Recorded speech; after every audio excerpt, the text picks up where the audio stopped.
Welcome. In this video, we'll walk you through the updated steps to add a Parenthood event post on Facebook. Whether you're celebrating a new chapter in your life or simply sharing a special moment, this guide will make it easy for you to create and share your life event. Let's get started. First, open the Facebook app on your device. Once the app is launched, head over to the top of your feed and tap on the section that says, "What's on your mind?" This is where you begin creating your post. Next, scroll through the options until you find the Life Events section. Tap on it to access a variety of event categories. From here, select the category labeled Family. Within the Family section, you'll notice an option called Parenthood. Tap on it to proceed.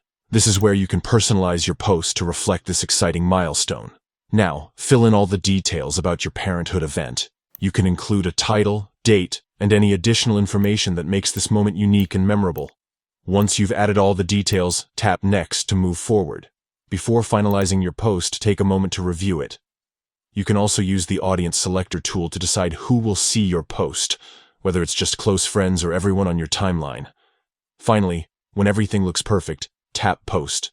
And just like that, you've shared your parenthood journey with your Facebook community. By following these simple steps, you can create a heartfelt post that celebrates this meaningful chapter in your life. Thank you for watching, and don't forget to share this guide with others who might find it helpful. Congratulations on your new adventure in parenthood.